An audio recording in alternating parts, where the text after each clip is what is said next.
24 भगवान का मत्स्य अवतार। इस अध्याय में भगवान के मत्स्य अवतार के वर्णन और महाराज सत्यव्रत के एक बाढ़ से बचने का उल्लेख हुआ है। भगवान स्वांश तथा विभिन्न अंश द्वारा अपना विस्तार करते हैं। जैसा कि भगवद गीता 4.8 में कहा गया है, परित्राणाय साधूनां विनाशाय च दुष्कृताय। भगवान इस लोक में साधुओं या भक्तों की रक्षा करने और दुष्टों या अभक्तों का विनाश करने के लिए प्रकट होते हैं। वे विशेषतया गायों, ब्राह्मणों, देवताओं, भक्तों तथा वैदिक धर्म को रक्षा करने के लिए अवतरित होते हैं। इस प्रकार वे विभिन्न रूपों में प्रकट होते हैं, कभी मछली के रूप में, कभी शूकर के रूप में, तो कभी नृसिंह देव या वामन देव के रूप में। किंतु किसी भी रूप या अवतार में वे प्रकृति के गुणों वाले वातावरण में आने पर भी कभी इनसे प्रभावित नहीं होते। यह उनकी परम नियामक शक्ति का द्योतक है। यद्यपि वे भौतिक वातावरण में आते हैं, किंतु माया उन्हें छू तक नहीं पाती। अतएव उन पर कोई भी भौतिक गुण किसी भी मात्रा में लागू नहीं हो सकते। एक बार पिछले कल्प के अंत में हयग्रीय नामक एक असुर ने प्रलय के समय वैदिक ज्ञान को ब्रह्मा जी से छीनना चाहा। अत भगवान ने स्वयंभुव मनु के काल के आरंभ में मत्स्य अवतार धारण करके वेदों की रक्षा की। चाश्लशुष मनु के काल में सत्यव्रत नाम का एक राजा हुआ जो अत्यंत धर्मात्मा शासक था। उसकी रक्षा हेतु भगवान ने दूसरी बार मत्स्य अवतार धारण किया।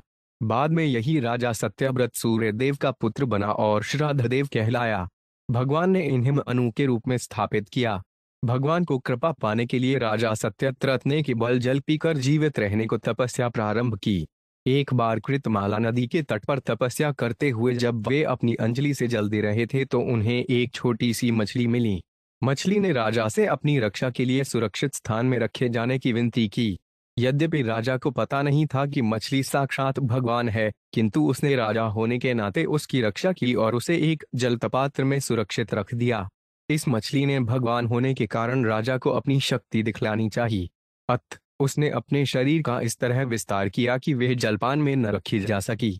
तब राजा ने इस मछली को एक बड़े कुएं में डाल दिया, किंतु कुआं भी उसके लिए छोटा पड़ गया। तब राजा ने उसे एक झील में डाल दिया, किंतु वह भी छोटी पड़ गई। अंत में राजा ने इस मछली को समुद्र में डाल दिया, किंतु समुद्र भी उसे अपने में समा न पाया। अतिरिक्त तब राजा समझ गया कि मछली भगवान के अतिरिक्त और कोई नहीं है। अतएव उसने भगवान से अपने मत्स्य अवतार का वर्णन करने के लिए प्रार्थना की। भगवान इस राजा पर प्रसन्न हो गए और उन्होंने राजा को बतलाया कि 1 सप्ताह के भीतर सारे विश्व में बाढ़ आएगी और यह मछली ऋषियों, बीजों, वनस्पतियों, बीजों तथा अन्य जीवों समेत राजा की रक्षा अपने नथने में बंधी नाव के द्वारा करेगी। यह कहकर भगवान अदृश्य हो गए। राजा सत्यव्रत ने भगवान को सादर प्रणाम किया और वे उनके ध्यान में लगे रहे। समय आने पर प्रलय आई और राजा ने एक नाव को निकट आते देखा। उसमें वह विद्वान ब्राह्मणों एवं ऋषियों समेत बैठ गया और भगवान की पूजा करने के लिए उनकी स्तुति करने लगा। भगवान सबों के हृदय में स्थित हैं। इस तरह उन्होंने महाराज सत्यव्रत तथा ऋषियों को अपने अंतःस्थल से वैदिक ज्ञान की शिक्षा दी। अगले जन्म में सत्यव्रत ने वैवस्वत मनु के रूप में जन्म लिया, जिसका वर्णन भगवद गीता में हुआ है। विवस्वान मन के सूर्य देव ने भागवत गीता का विज्ञान अपने पुत्र मनु को बतलाया। विवस्वान का पुत्र होने के कारण यह मनु वैवस्वत मनु कहलाता है।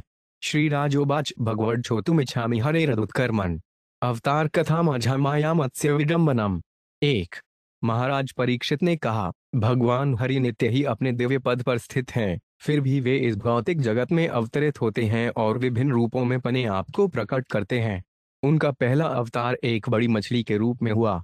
हे सर्वशक्तिमान शुकदेव गोस्वामी, मैं आपसे उस मत्स्य अवतार की लीलाएं सुनने का इच्छुक हूँ। तात्पर्य: भगवान सर्वशक्तिमान है, फिर भी उन्होंने एक असाधारण मछली का रूप धारण किया। यह भगवान के 10 मूल अवतारों में से एक है। यदर्थम दधादूप मात्स्यवन लोक जुगुप्सितम तमह प्रकृति दुर्मर्ष कर्मग्रस्त इवेश्वर। 2 एतनो भगवन् सर्वयद्धवद तुमयिसी उत्तमय लोक चरितां सर्वलोक सुखावहम। 3 किस कारण से भगवान ने कर्म नियम के अंतर्गत विविध रूप धारण करने वाले सामान्य जीव की भांति गहित मछली का रूप स्वीकार किया। मछली का रूप निश्चित रूप से गर्हित एवं घोर पीड़ा से पूर्ण होता है। हे प्रभु, इस अवतार का क्या उद्देश्य था? कृपा करके मुझे समझाइए, क्योंकि भगवान कई लीलाओं का श्रवण हरेक के लिए मंगलकारी होता है। तात्पर्य: महाराज परीक्षित ने शुकदेव गोस्वामी से जो प्रश्न पूछा वह भगवद गीता 4.7 में स्वयं भगवान द्वारा बताए गए इस सिद्धांत पर आधारित था। यदा यदा हि धर्मस्य ग्लानिर्भवति भारत अभ्युत्थान मध्यर्गसिर तदात्मानं सज्जामहे। जब जब और जहां जहां धर्म का ढास होता है और अधर्म का उत्थान होता है, तब तब हे भरत के वंशज, मैं स्वयं अवतरित होता हूँ। भगवान अपने हर अवतार में जगत को अधर्म से बचाने और विशेषकर अपने भक्तों की रक्षा करने के लिए प्रकट होते हैं। परित्राणाय साधु नाम। उदाहरणार्थ, वामनदेव अपने भक्त बलि महाराज को बचाने के लिए प्रकट हुए। इसी प्रकार जब भगवान ने गहित मछली का रूप स्वीकार किया, तो अवश्य ही किसी भक्त पर कृपा करने के लिए ऐसा किया होगा। लिए उन्होंने महाराज परीक्षित उस भक्त के विषय में जानने को उत्सुक थे, जिसके लिए उन्होंने यह स्वरूप धारण किया था। श्री सूत उवाच इत्युक्त विष्णुरातेन भगवान बादरायणे उवाच चरितं विष्णुर्मत्स्य रूपेण यत्कृतम्। 4। सूत गोस्वामी ने कहा, जब परीक्षित महाराज ने शुकदेव गोस्वामी से इस प्रकार जिज्ञासा प्रकट की, तो उस महान शक्तिशाली साधु पुरुष ने भगवान के मत्स्य अवतार की लीलाओं का वर्णन करना प्रारंभ कर दिया। श्री शुक उवाच गोवे प्रसुर साधून छंद सांपिचेश्वर रक्षा में चस्तनूर्थते धर्मस्यार्थस्य च वै 5। श्री शुकदेव गोस्वामी ने कहा, हे राजन, गायों, ब्राह्मणों, देवताओं, भक्तों, वैदिक वाङ्मय, धार्मिक सिद्धांतों तथा जीवन के उद्देश्य को पूरा करने वाले नियमों की रक्षा करने के लिए भगवान अवतरित होते हैं। तात्पर्य, भगवान सामान्यतः गायों तथा ब्राह्मणों की रक्षा करने के लिए विभिन्न प्रकार के रूपों में अवतरित होते हैं। भगवान को गो ब्राह्मण हिताय च कहा गया है, अर्थात वे गायों तथा ब्राह्मणों का उपकार करने के लिए सदैव उत्सुक रहते हैं। जब भगवान कृष्ण अवतरित हुए तो वे जानबूझकर ग्वाल बाल बने और उन्होंने स्वयं यह दिखलाया कि किस तरह गायों तथा बछड़ों की रक्षा करनी चाहिए। इसी प्रकार उन्होंने सुदामा विप्र को, जो असली ब्राह्मण थे, सम्मान प्रदान किया। भगवान के निजी कार्यों से मानव समाज को चाहिए कि गायों तथा ब्राह्मणों की रक्षा करना सीखे, तभी धर्म, जीवन के उद्देश्य को पूर्ति तथा वैदिक ज्ञान की रक्षा की जा सकती है। गायों की सुरक्षा के बिना न तो ब्राह्मण संस्कृति को स्थिर रखा जा सकता है और न ही ब्राह्मण संस्कृति के बिना जीवन का उद्देश्य, अर्थ, पूरा किया जा सकता है। अतएव भगवान को गोब्राह्मण हिताय कहा गया है, क्योंकि उनका अवतार केवल गायों तथा ब्राह्मणों की रक्षा के लिए होता है। दुर्भाग्यवश, क्योंकि कलयुग में गायों की तथा ब्राह्मण संस्कृति की रक्षा नहीं हो पाती, प्रत्येक वस्तु डावाडोल स्थिति में है। यदि मानव समाज ऊपर उठना चाहता है, तो समाज के नायकों को भगवद गीता के आदेशों का पालन करना चाहिए और गायों, ब्राह्मणों तथा ब्राह्मण संस्कृति को रक्षा प्रदान करनी चाहिए। उच्चावचेषु भूतेषु चरण वायुरिवेश्वर नोचावचत्वान भजते निर्गुणत्वाशियो गुण। 6। यहाँ भी भगवान कभी मनुष्य रूप में और कभी निम्न पशु के रूप में प्रकट होते हैं, किंतु वे विभिन्न प्रकार के वायुमंडल में से गुजरने वाली वायु की तरह प्रकृति से सदैव परे रहते हैं। प्रकृति के गुणों से परे रहने के कारण वे उच्च तथा निम्न रूपों से प्रभावित नहीं होते। तात्पर्य, भगवान भौतिक प्रकृति के स्वामी हैं। मयाध्यक्षेन प्रकृति सुयते सचराचर, इसलिए प्रकृति के परम नियामक होने के कारण भगवान उसके प्रभाव में नहीं आ सकते। यहाँ पर वायु का उदाहरण दिया गया है। यद्यपि वायु अनेक स्थानों से होकर बहती है, किंतु वे इन स्थानों के गुणों से प्रभावित नहीं होती। यद्यपि वायु में कभी कभी गंदे स्थान की गंध आ जाती है, किंतु उसे उस स्थान से कुछ लेना देना नहीं रहता।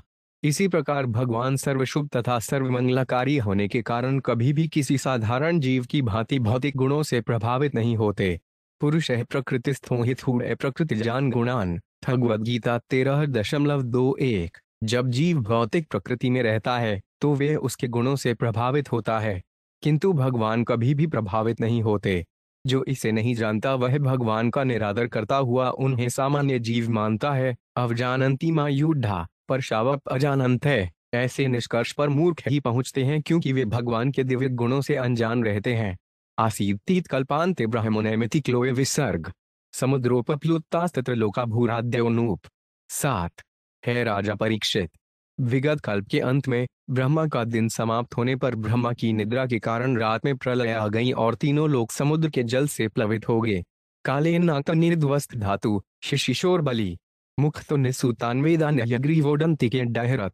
8। ब्रह्मा का दिन समाप्त होने पर जब ब्रह्मा को नींद आने लगी और वे लेटने की इच्छा करने लगे, तब उस समय उनके मुख से वेद निकल रहे थे। तभी हयग्रीव नामक महान राक्षस ने उस वैदिक ज्ञान को चुरा लिया।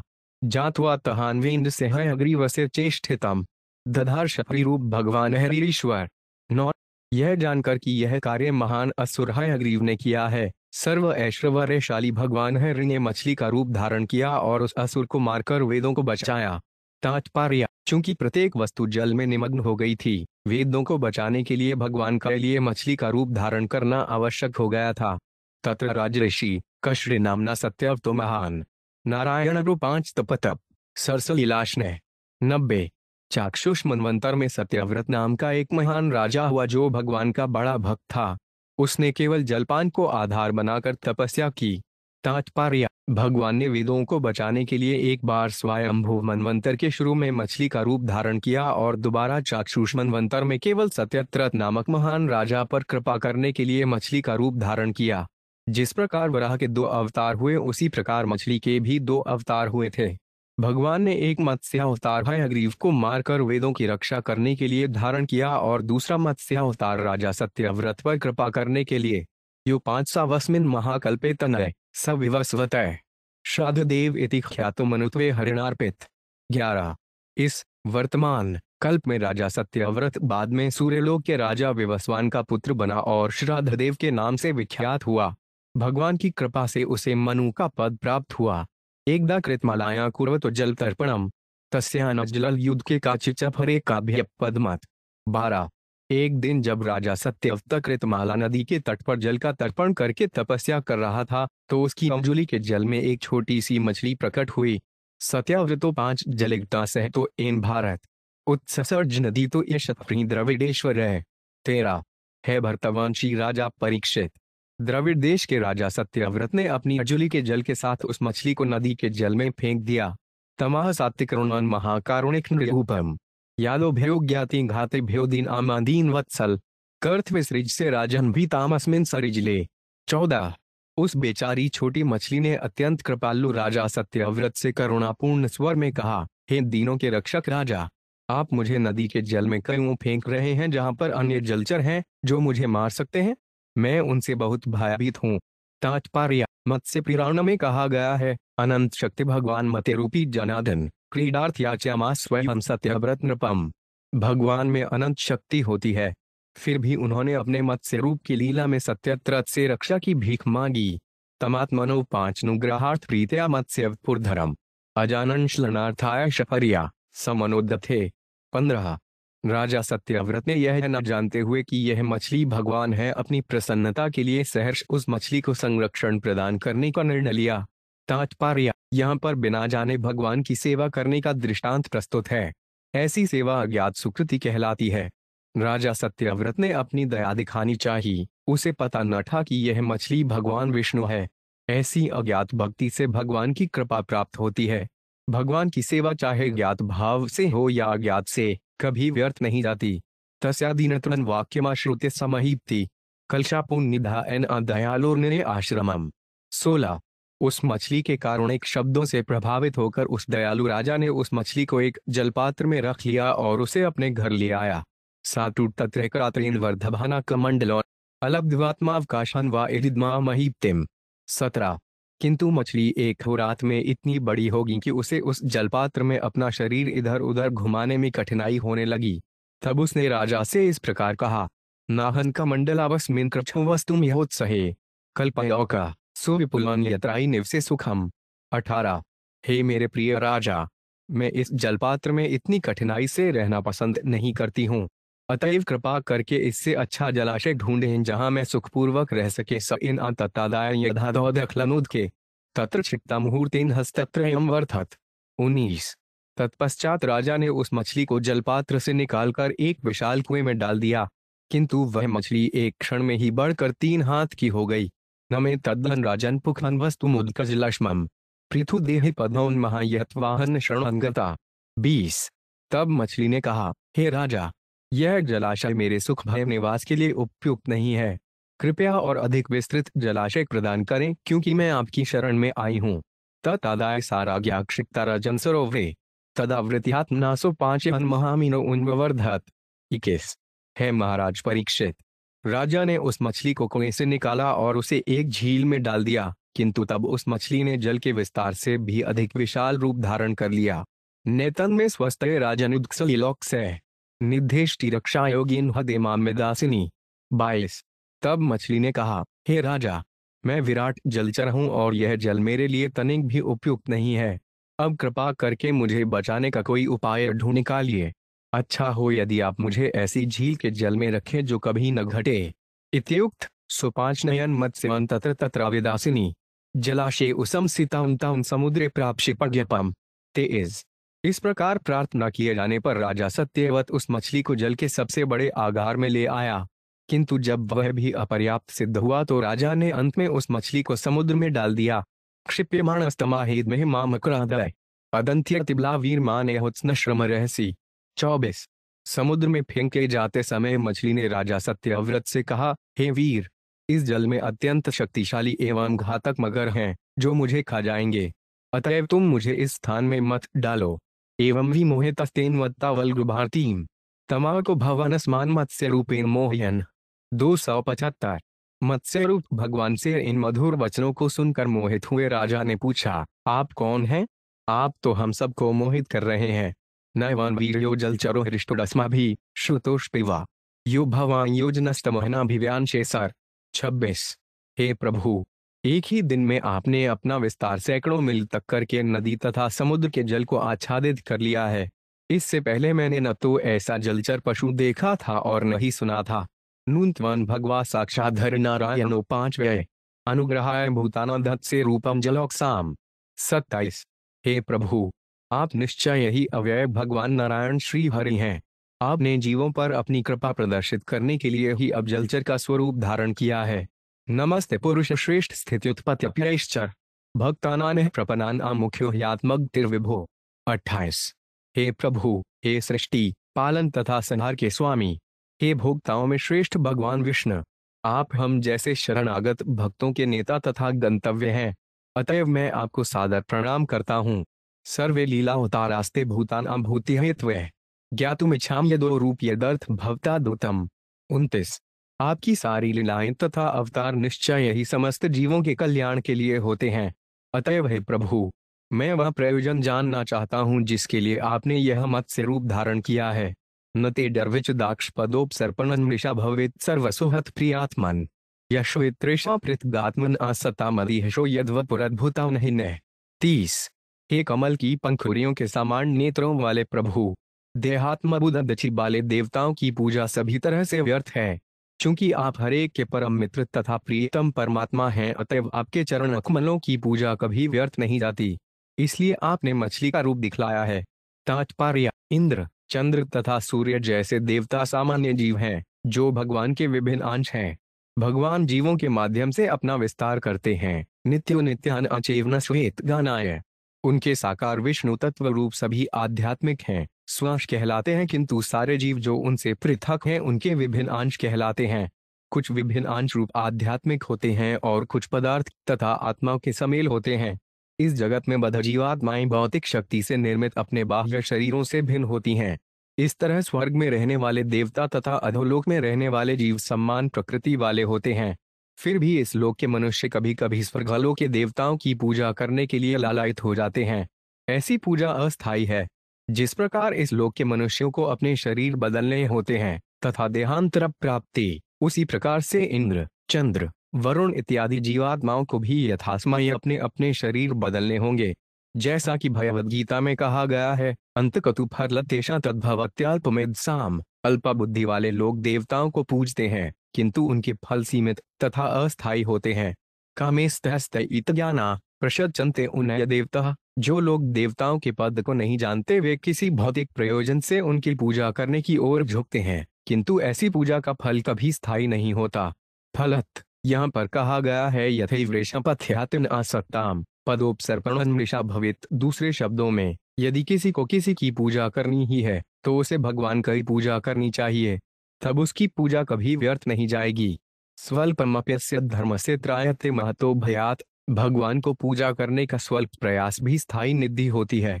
अतएव जैसी कि श्रीमद् भागवत में संस्तुति की गई है, त्यक्त्वालिये स्वधर्म चरणाबुजवन हरे। मनुष्य को चाहिए कि वह हरि के चरण कमलों की पूजा करे, चाहे इसके लिए प्राप्त शरीर विशेष के तथाकथित वृत्ति प्रकृत धर्म को छोड़ना क्यों न पड़े।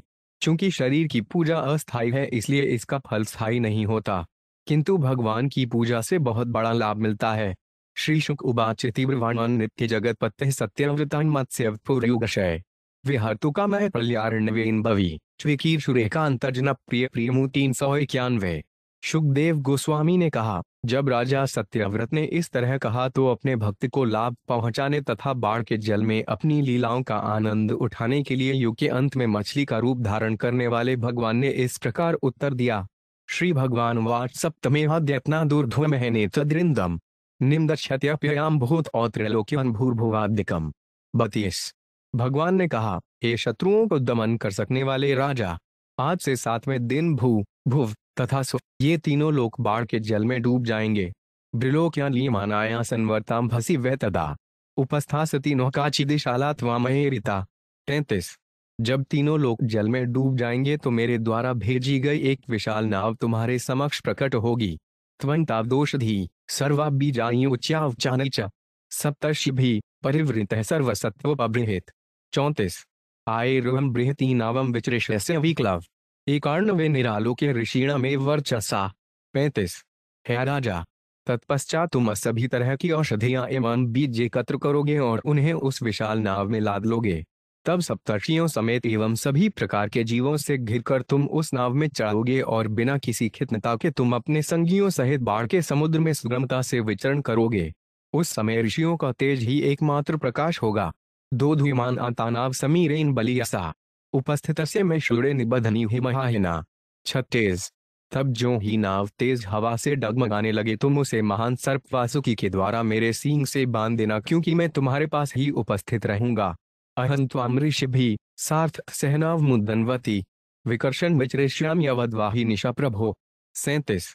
हे राजा, नाव में बैठे तुम्हें तथा सारे ऋषियों को खींचते हुए प्रलय जल में मैं तब तक विचरण करूंगा जब तक ब्रह्मा की शयन रात्रि समाप्त नहीं हो जाती। तात्पर्य, यह विशेष प्रलय वास्तव में ब्रह्मा की रात्रि में नहीं अपितु उनके दिन के समय हुई थी, क्योंकि यह घटना चाक्षुष मनु के काल में घटी थी। ब्रह्मा जब सोने चले जाते हैं तब उनकी रात होती है, किंतु दिन के समय 14 मनु रहते हैं जिनमें से एक चाक्षुष मनु है।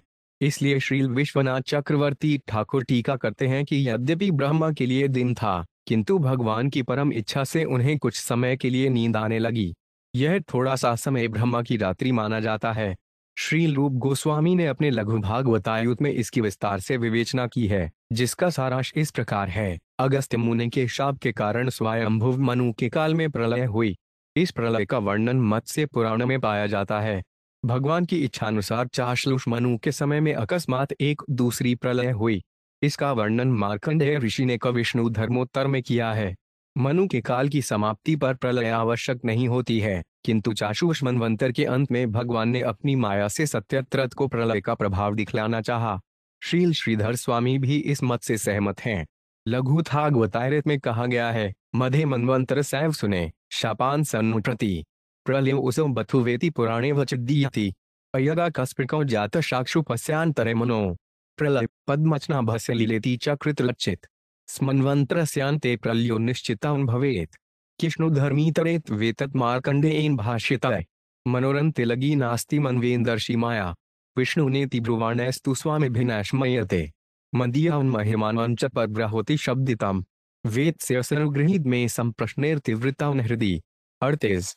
मैं तुम्हें ठीक से सलाह दूंगा और तुम्हारा पक्ष भी लूंगा और मुझ परब्रह्म की महिमाओं के विषय में तुम्हारी जिज्ञासाओं के कारण हर बात तुम्हारे हृदय के भीतर प्रकट होगी।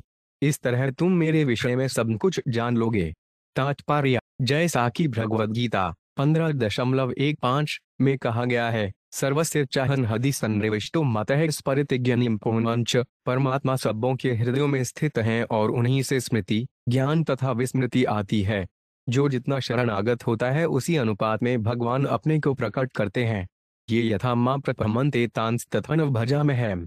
आदान प्रदान के सहयोग में भगवान मनुष्य की शरणागति के अनुपात में अपने को प्रकट करते हैं। जो पूरी तरह शरण में आता है उसे आंशिक रूप से शरण में आने वाले की तुलना में भिन्न रूप में प्राकट्य किया जाता है। हर व्यक्ति स्वभावतः प्रत्यक्ष तथा अप्रत्यक्ष रूप से भगवान की शरण में जाता है। बद्धजीव संसार में प्रकृति के नियमों के प्रति भौतिक रूप से आत्मसमर्पण करता है, किंतु जो व्यक्ति पूर्ण रूपेण भगवान की शरण में जाता है उस पर भौतिक प्रकृति का कोई प्रभाव नहीं पड़ता। ऐसे पूर्ण शरणागत व्यक्ति पर भगवान प्रत्यक्षतः कृपा करते हैं। मामे वे प्रपद्यन्ते मायामेत्रां वरन्ति ते।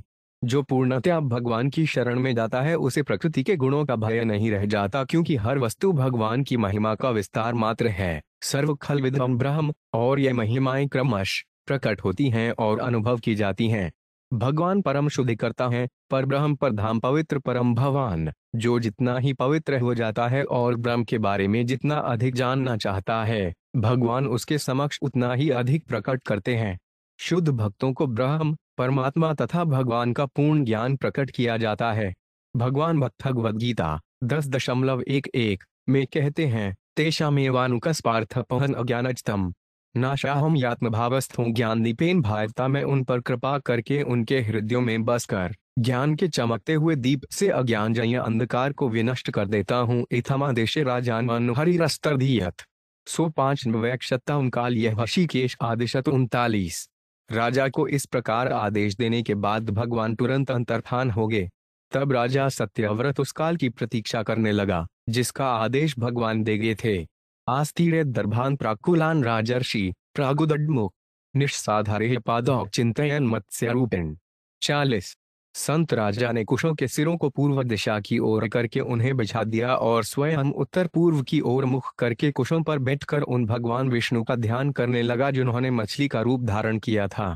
ततः समुद्र उद्देल सर्वतः प्लाव्यन महीम वर्तमानो महामेघयर वर्षदद्र समयश्यत। 49। तत्पश्चात विशाल बादलों ने झड़ी लगाकर समुद्र के जल को और अधिक चढ़ा दिया। इससे समुद्र बढ़कर स्थल के ऊपर बहने लगा और उसने समस्त विश्व को जलमग्न करना आरंभ कर दिया। ध्यायन भगवदादेश दक्षिणावमागताम तामारुणो विप्रेन्द्राशदायौषधिविरुद्ध। 42।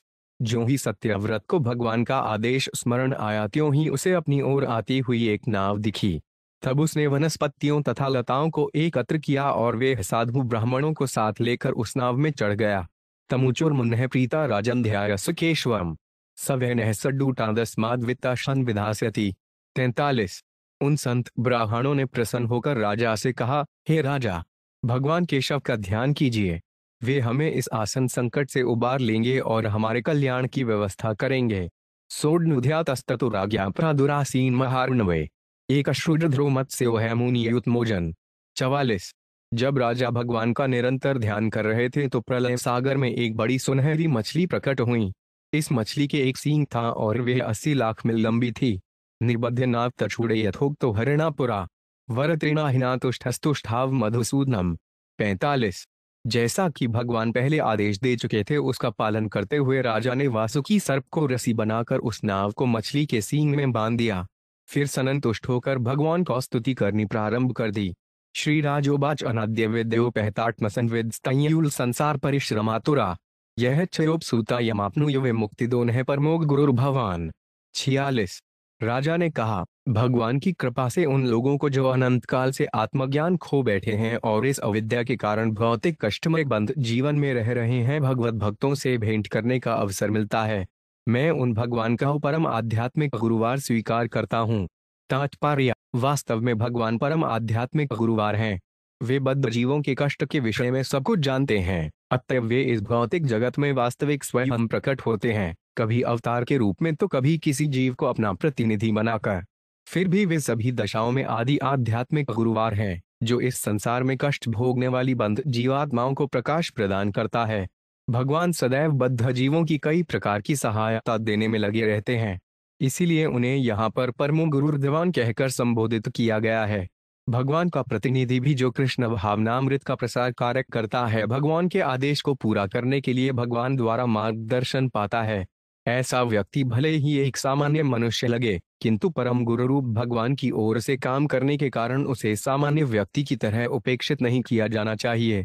इसीलिए कहा गया है, आचार्य माम विजानीयाव, आचार्य को जो भगवान की ओर से कार्य करता है साक्षात भगवान जैसा मानना चाहिए। साक्षात धरित्वेन समस्त शाक्र्यारुक्तस्तथा थाव्यत एवं सद्भ, किंतु प्रभोरे प्रिय एवं तस्य कन्नंदे गुरो श्री नृणारविंदम। विश्वनाथ चक्रवर्ती ठाकुर ने सलाह दी है कि गुरुवार जो भगवान की ओर से कार्य करता है भगवान की ही भांति पूजा जानना चाहिए, क्योंकि इस भौतिक संसार में फंसे बद्ध जीवों को लाभ पहुंचाने के लिए भगवान के संदेश के प्रचार हेतु वे भगवान का सर्वाधिक विश्वसनीय दास होता है। जनो 5 बुद्धो 5 निज कर्म बंधन है सुखे चया कर्म समीह तेन सुखम। यत्सेव्यात आमृधुनोत्य संपत्ति ग्रंथि सभिंद्या दुधृद्यान सन्नो गुरु। 47। इस संसार में सुखी बनने की आकांक्षा से मूर्ख बद्धजीव सकाम कर्म करता है जिनसे केवल कष्ट ही मिलते हैं, किंतु भगवान की सेवा करने से मनुष्य सुख की ऐसी झूठी इच्छाओं से मुक्त हो जाता है। हे मेरे गुरुवार, मेरे हृदय से झूठी इच्छाओं की ग्रंथि को काट दें। तात्पर्य: भौतिक सुख के लिए बद्धजीव सकाम कर्मों में संलग्न होता है, किंतु वस्तुतः ये उसे भौतिक दुख में डाल देते हैं। बद्धजीव इसे न जानने के कारण अविद्या में रहता कहा जाता है। बद्धजीव सुख की झूठी आशा से विविध भौतिक योजनाओं को अपनाने में लग जाता है। यहाँ महाराज सत्यव्रत प्रार्थना कर रहे हैं कि भगवान झूठे सुख की इस कठोर गांठ को काट दें और उसके परम आध्यात्मिक गुरुवार बन जाइए। अत्से व्याग्नेरे रुद्र रोदमान पुमान विजयान मलमात्मनस्तमह भजित वर्ण निजमें 105 व्ययो भरुयात शीशः परमो गुरोर गुरु। 48। भवबंधन से जो छूटना चाहता है उसे भगवान की सेवा करनी चाहिए और पवित्र तथा अपवित्र कर्मों से युक्त तमोगुण का संसर्ग छोड़ देना चाहिए। इस तरह मनुष्य को अपनी मूल पहचान फिर से प्राप्त होती है। जिस प्रकार अग्नि में तपाने पर चांदी या सोने का टुकड़ा अपना सारा मल छुड़ाकर शुद्ध हो जाता है, ऐसे अव्यय भगवान आप हमारे गुरुवार बने, क्योंकि आप अन्य सभी गुरुओं के आदि गुरुवार हैं। तात्पर्य: मनुष्य जीवन अपने को शुद्ध बनाने के लिए तपस्या करने के निमित्त है। तपो दिव्य पुत्र का येन सत्व शुद्ध एट। प्रकृति के गुणों के कलमश के कारण मनुष्य जन्म मृत्यु के चक्र में पड़ा रहता है। कारण गुण सजले उससे सदसद्यो न जंयसु। अतएव मनुष्य जीवन का उद्देश्य इस कलमश से अपने को शुद्ध करना है, जिससे उसे अपना आध्यात्मिक स्वरूप प्राप्त हो सके और जन्म मृत्यु के इस चक्र में उसे न पड़ना पड़े। कलमशहीन बनने की संस्तुत विधि है भगवान की भक्ति। आत्म साक्षात्कार की अनेक विधियां हैं, यथा कर्म, ज्ञान तथा योग, किंतु इनमें से कोई भी भक्ति की विधि के तुल्य नहीं है। जिस प्रकार सोने तथा चांदी के मल को मात्र जल से धोकर नहीं अपितु अग्नि में तपाकर दूर किया जा सकता है, उसी प्रकार जीव को भक्ति के द्वारा उसके मूल स्वरूप में जागृत किया जा सकता है। यत्सेव्या कर्म, ज्ञान या योग से नहीं। चिंतन ज्ञान या योगासन प्रक्रिया से कोई लाभ नहीं हो सकता। वर्णप शब्द किसी के मूल स्वरूप की कांति को बताता है। चांदी या सोने की मूल कांति चमकीली होती है। इसी प्रकार जीव की मूल कांति आनंद की कांति है, क्योंकि जीव सच्चिदानंद विग्रह का अंशरूप है। आनंदम्यो 5 ध्यासाव सच्चिदानंद विग्रह अर्थात कृष्ण का अंश होने के कारण प्रत्येक जीव को आनंदमय होने का अधिकार है। तो फिर प्रकृति के भौतिक गुणों द्वारा मलिन कलमश के कारण जीव कष्ट क्यों उठाए? जीव को चाहिए कि शुद्ध हो और अपना मूल स्वरूप फिर से प्राप्त करे। ऐसा वह भक्ति द्वारा ही कर सकता है। इसलिए मनुष्य को भगवान की शिक्षाएं ग्रहण करनी चाहिए, जिन्हें यहाँ गुरुगुरी अर्थात गुरुओं का गुरुवार कहा गया है। भले ही हमें भगवान से प्रत्यक्ष संपर्क करने का सौभाग्य प्राप्त न हो, किंतु भगवान का प्रतिनिधि साक्षात भगवान जैसा होता है, क्योंकि ऐसा प्रतिनिधि ऐसा कुछ भी नहीं कहता जो भगवान द्वारा न कहा गया हो। इसलिए चैतन्य महाप्रभु ने गुरुवार की यह परिभाषा दी है। यारे देख तारे कह कृष्ण उपदेश। प्रामाणिक गुरुवार वे है जो अपने शिष्यों को कृष्ण द्वारा कहे गए सिद्धांतों के अनुसार उपदेश देता है। प्रामाणिक गुरुवार वह है जिसने कृष्ण को गुरुवार स्वीकार किया है। यह गुरु परंपरा प्रणाली है। आदि गुरुवार तो व्यास देव हैं, क्योंकि वे भगवद गीता तथा श्रीमद् भागवत के वक्ता हैं, जिनमें लिखी सारी बातें कृष्ण से संबंध रखती हैं। अतएव गुरु पूजा को व्यास पूजा कहा जाता है। अंततः आदि गुरुवार कृष्ण हैं, नारद उनके शिष्य हैं और व्यास नारद के शिष्य हैं। इस प्रकार क्रमश गुरु परंपरा प्राप्त होती है। कोई व्यक्ति गुरुवार नहीं बन सकता यदि वह यह नहीं जानता कि कृष्ण या उनके अवतार क्या चाहते हैं। गुरुवार का संदेश भगवान का संदेश है और वह संदेश है सारे विश्व में कृष्ण भावनामृत का प्रसार। न यत प्रसादायुत भाग्येश मने च देवा गुरु जना स्वयं कर्त समेटा प्रबंति पुंस्तमीश्वर अंतवान शरण प्रपहुए। 49। न तो सारे देवता, न तथाकथित गुरु, न ही अन्य सारे लोग स्वतंत्र रूप से या साथ मिलकर आपकी कृपा के 10,000वें भाग के बराबर भी कृपा प्रदान कर सकते हैं। अतएव मैं आपके चरण कमलों की शरण लेना चाहता हूँ। तात्पर्य: कहा गया है कि कामेस्तहस्तहत ज्ञाना प्रपंचन्तेर्न। अन्य देवता सामान्य लोग भौतिक इच्छाओं से प्रेरित होकर शीघ्र ही फल प्राप्त करने के लिए देवताओं की पूजा करते हैं। सामान्यतः लोग भगवान विष्णु के भक्त नहीं बनते, क्योंकि भगवान विष्णु उनके आदेश पूरक नहीं बनते। वे भक्त को कभी भी ऐसा वर नहीं देते जिससे भक्त के मन में और वरों की इच्छा उत्पन्न हो। देवताओं की पूजा करने से फल प्राप्त हो सकते हैं, किंतु जैसा कि भगवद गीता में वर्णन हुआ है, अंतकछु फल तेषां तद्भवत्याल्पमेधसाम्। देवताओं से जो भी वर लिए जा सकते हैं वे क्षणिक होते हैं, चूंकि देवता स्वयं नश्वर होते हैं अतएव उनके वर भी नश्वर होते हैं और उनका कोई स्थायी महत्व नहीं होता। जो लोग ऐसे वरों की आकांक्षा करते हैं वे अल्पज्ञ हैं। तद्भवत अल्पमेधसाम। भगवान विष्णु के वर भिन्न हैं। भगवान विष्णु की कृपा होने पर मनुष्य भौतिक कल्मश से पूर्णतया मुक्त होकर भगवधाम को वापस जा सकता है। इसलिए देवताओं द्वारा दिए गए वर भगवान के वरों के 10,000वें भाग के भी बराबर नहीं होते। अतएव मनुष्य को चाहिए कि वह देवताओं या झूठे गुरुओं से वर प्राप्त करने का प्रयास न करें। उसे केवल भगवान से वर पाने की कामना करनी चाहिए। जैसा कि भगवान भगवद गीता 18.66 में कहते हैं, सर्वधर्मान परित्यज्य मामेक शरण ब्रज, अहं त्वा सर्वक्षेभ्यो मोक्षयिष्यामि मा जुच्च। सारे धर्मों को छोड़कर केवल मेरी शरण में आओ, मैं तुम्हें सारे पापों के फल से उबार लूंगा। तुम डरो मत, यही सबसे बड़ा वर है। अचकश्चुरंथस्य यथाग्नि कृतस्तथा जनस्था विदुषो पांच बुद्धो गुरु त्वमर्कदक सर्वज्ञ समीक्षणो वृतो गुरुन् स्वक्तिवुत्सताम। 50।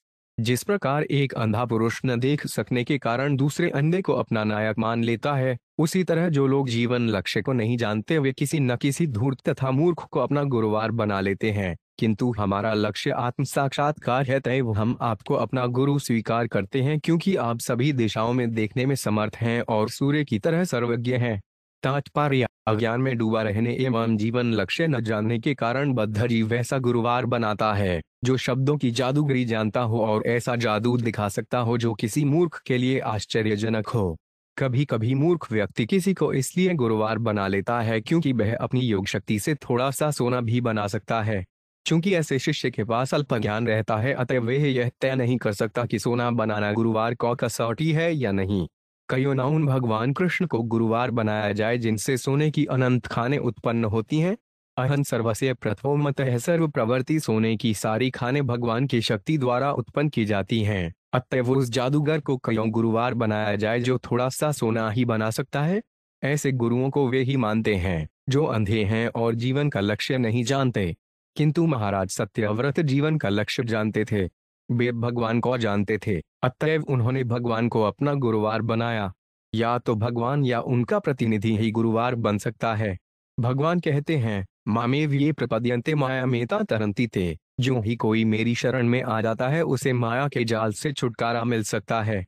अतएव यह गुरुवार का कार्य है कि वह अपने शिष्य को उपदेश दे कि यदि वे भव बंधन से छूटना चाहता है तो भगवान की शरण में जाए। यही गुरुवार का लक्षण है। इसी सिद्धांत का उपदेश श्री चैतन्य महाप्रभु ने दिया। यारे देख तारे कह कृष्ण उपदेश। दूसरे शब्दों में मनुष्य को यह सलाह दी जाती है कि वह किसी ऐसे को गुरुवार न बनाए जो भगवान कृष्ण द्वारा दिए गए उपदेश के मार्ग पर न चलता हो। जनो जनस्थितादिष्टे उस्ति गति यया प्रपदित दुरत्यय अंतमय त्वं त्वव्ययं ज्ञान ममोघमज जसा प्रपदमयते यह जनो निज पदम। 51। तथाकथित भौतिकतावादी गुरुवार अपने भौतिकतावादी शिष्यों को आर्थिक विकास एवं इंद्रिय तृप्ति के विषय में उपदेश देता है और ऐसे उपदेशों से मूर्ख शिष्य अज्ञान के भौतिक संसार में पड़े रहते हैं। किंतु आप शाश्वत ज्ञान प्रदान करते हैं और बुद्धिमान व्यक्ति ऐसा ज्ञान प्राप्त करके तुरंत ही अपनी मूल वैधानिक स्थिति को प्राप्त कर लेता है। तात्पर्य: तथाकथित गुरु अपने शिष्यों को भौतिक लाभ के लिए शिक्षा देते हैं। कुछ गुरु उपदेश देते हैं कि ऐसा ध्यान किया जाए जिससे उसको बुद्धि शरीर को इंद्रिय तृप्ति के योग्य बनाए रखने में बढ़े। दूसरे प्रकार के गुरु उपदेश देते हैं कि काम यौन ही जीवन का चरम लक्ष्य है, अतएव शक्तिभर संभोग करना चाहिए।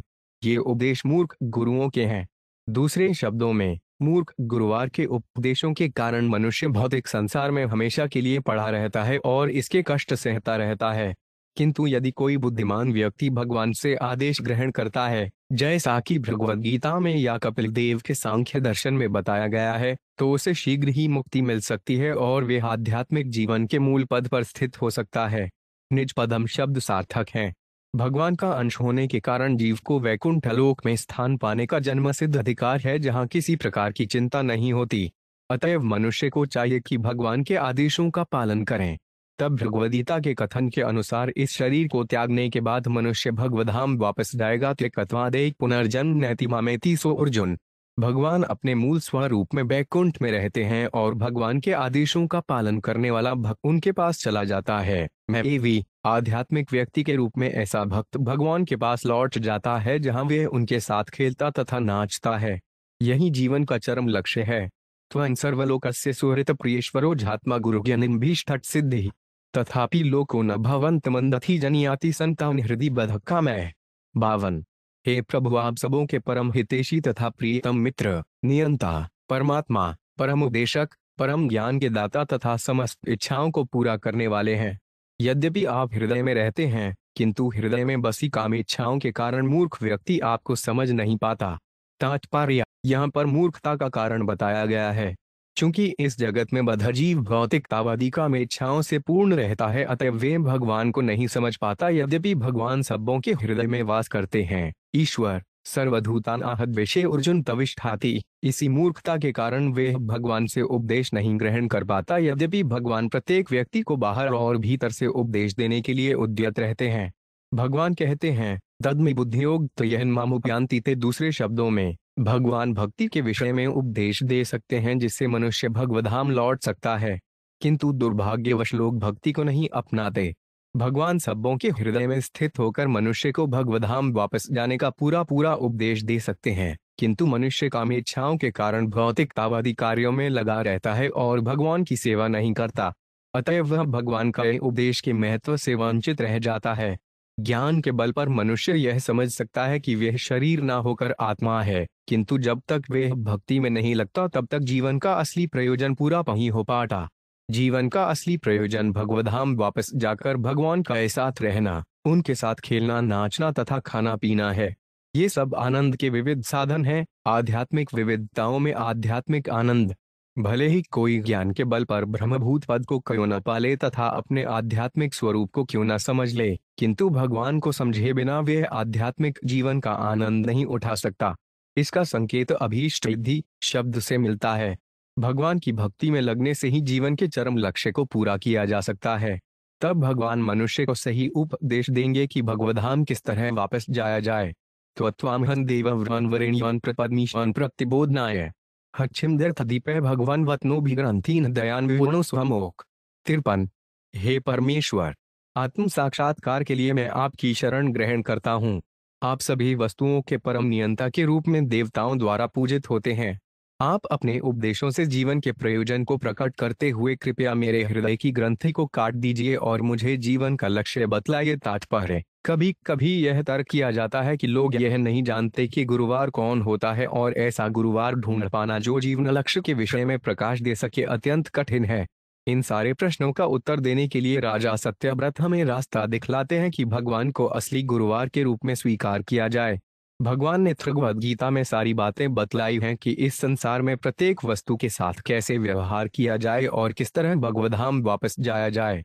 अतएव तथाकथित गुरुओं से जो मूढ़ तथा मूर्ख होते हैं, भ्रमित नहीं होना चाहिए। प्रत्युत मनुष्य को चाहिए कि भगवान को साक्षात गुरुवार के रूप में देखे, किंतु बिना गुरुवार को सहायता के भगवद्गीता को समझ पाना कठिन है।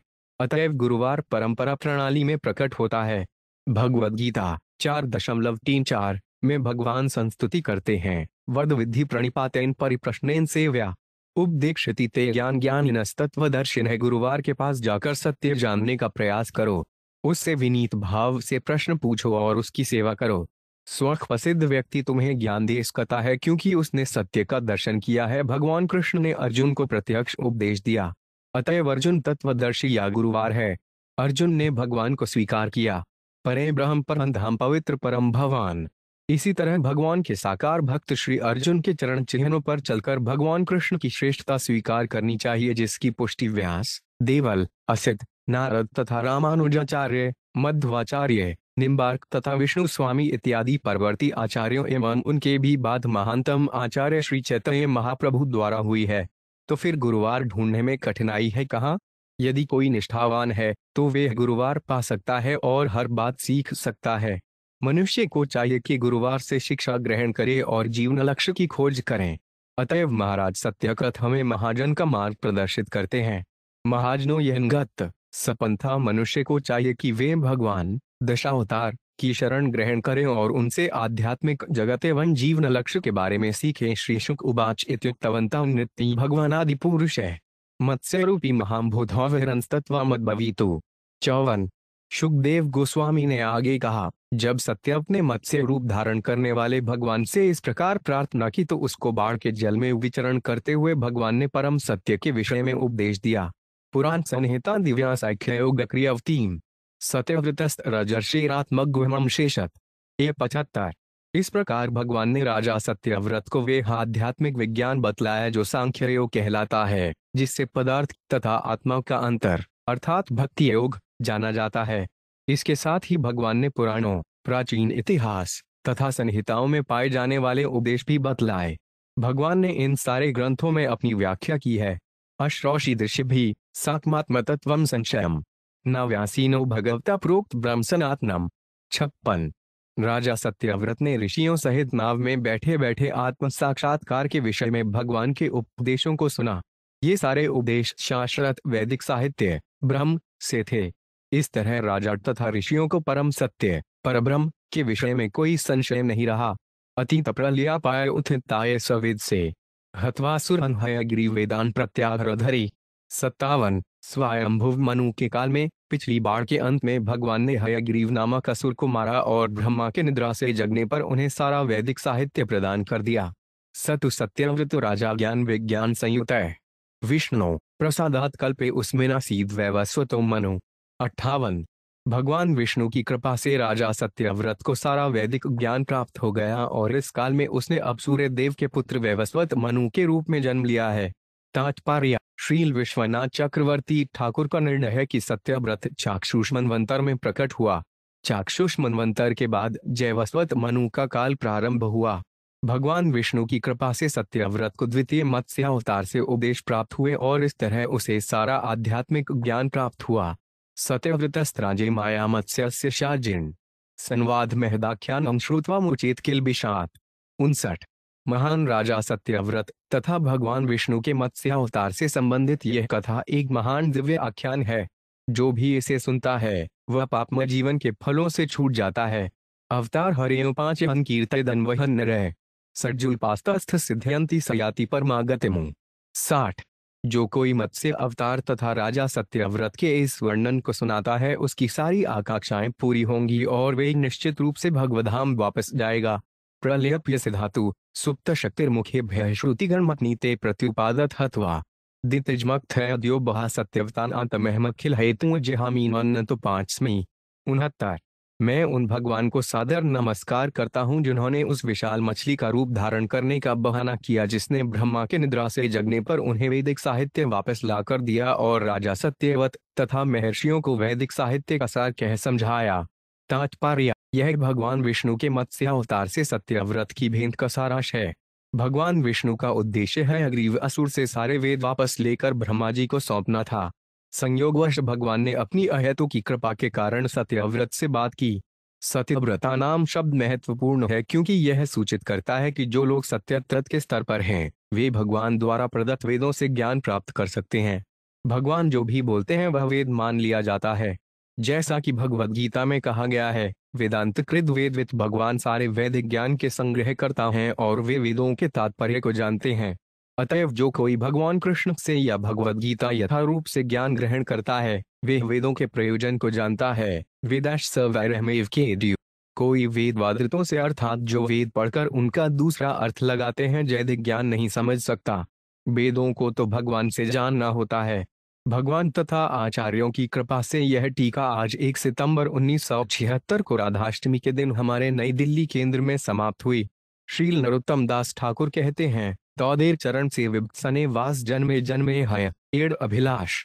मैं अपने गुरुवार श्रीमद् भक्ति सिद्धांत सरस्वती ठाकुर के आदेश से श्रीमद् भागवत को अंग्रेजी भाषा में प्रस्तुत करने का प्रयास कर रहा हूं और उनकी कृपा से यह अनुवाद कार्यक्रम प्रगति पर है। यूरोपीय तथा अमेरिकी भक्त जो कृष्ण भावनामृत आंदोलन में सम्मिलित हुए हैं मेरी पर्याप्त सहायता कर रहे हैं। इस प्रकार मैं अपने प्रयाण के पूर्व इस महान कार्य को समाप्त करने के लिए आशान्वित हूँ। श्री गुरुवार तथा गौरांग की जय हो। इस प्रकार श्रीमद् भागवत के 8वें स्कंद के अंतर्गत भगवान का मत्स्यवार नामक 24 के अध्याय के तख्त वेदांत तात्पर्य पूर्ण हुए।